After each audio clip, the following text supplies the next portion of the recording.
Recently, in Tathastu, we have introduced psychological analysis. So, because most of the time when the student gives interview, they don't even understand their own personality, whether they are introvert, whether they are extrovert, what insecurities they are having.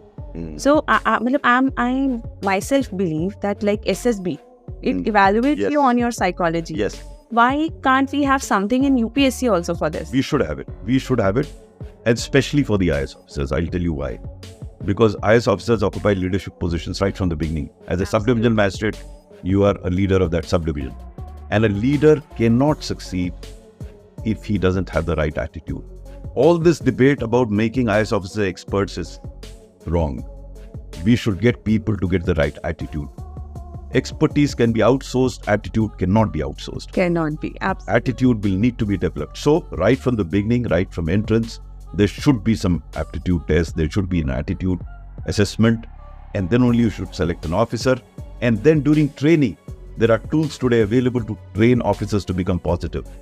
I don't think Mussoorie also attempts to teach you a lot. Can you teach their attitude? No, it can't be. So what do? I mean, I can straight away say, first is to demonstrate to the officers that a positive attitude helps. I have always believed that until and unless person who's being told to do something realizes the value of what he's being told, he will not adopt it. Then he may learn it, but not adopt. He has to understand clearly that a positive attitude helps in his career and helps everyone around. And this can be done by exposing such individuals to those officers who have had a positive attitude and have done well. If they do that, they will see success in front of them. They would then become their role models, and then they will try and emulate.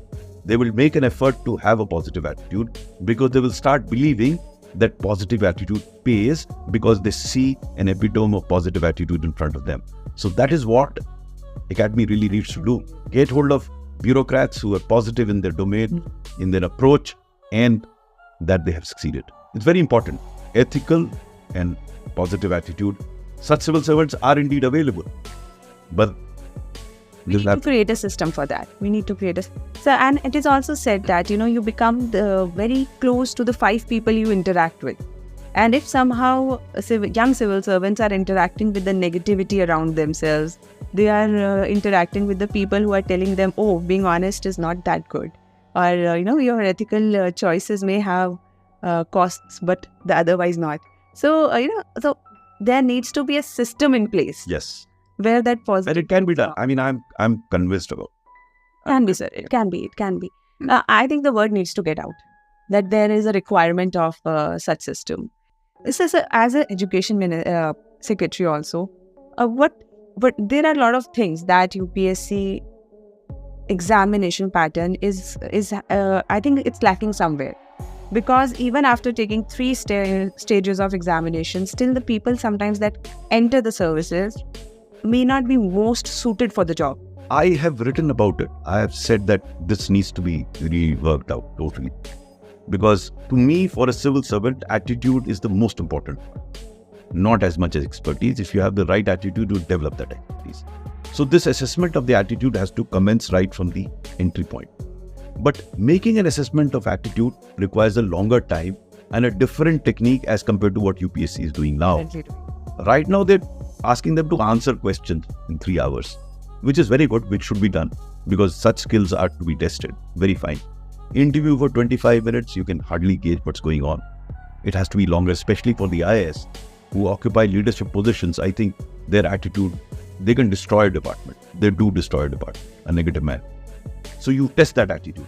Now, I'm not very sure whether 20 years ago such tools existed. Today, you have tools to make an assessment of the attitude of an individual, not by taking an ethics paper, but in a different way of group discussions. It can be done. It will become a bit subjective, but so be it.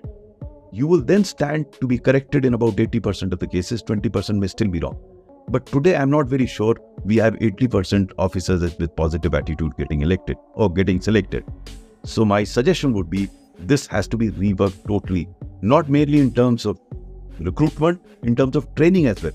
The training that is imparted in the academy, I mean, I shouldn't say much about it, but they're very experts sitting there. But to focus on making them experts officers, I don't go with it. they should be given different sort of inputs to reinforce the fact that positive attitude helps. Time and again, get hold of people who've done well as officers or in their personal careers and the attitude that they had, so that the officers feel convinced that attitude is extremely, extremely important. And what sort of attitude? So these things need to be conveyed. I shouldn't use the word taught, because attitude cannot be taught, but it has to be conveyed and imbibed by the officers there. Again, there are tools available for that. Those tools should be used. Absolutely, because if a normal person in educational excellence, they go, but they are not with good attitude, it's okay. But as civil servant, as an IS officer, There is serious problem. Serious problem. Absolutely. Thank you so much, sir.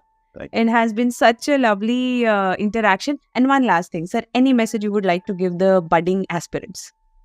Enjoy the journey that you are incurring. Don't treat this journey for becoming a civil servant as a burden on your head. If you enjoy and smile and focus on what you got to do, you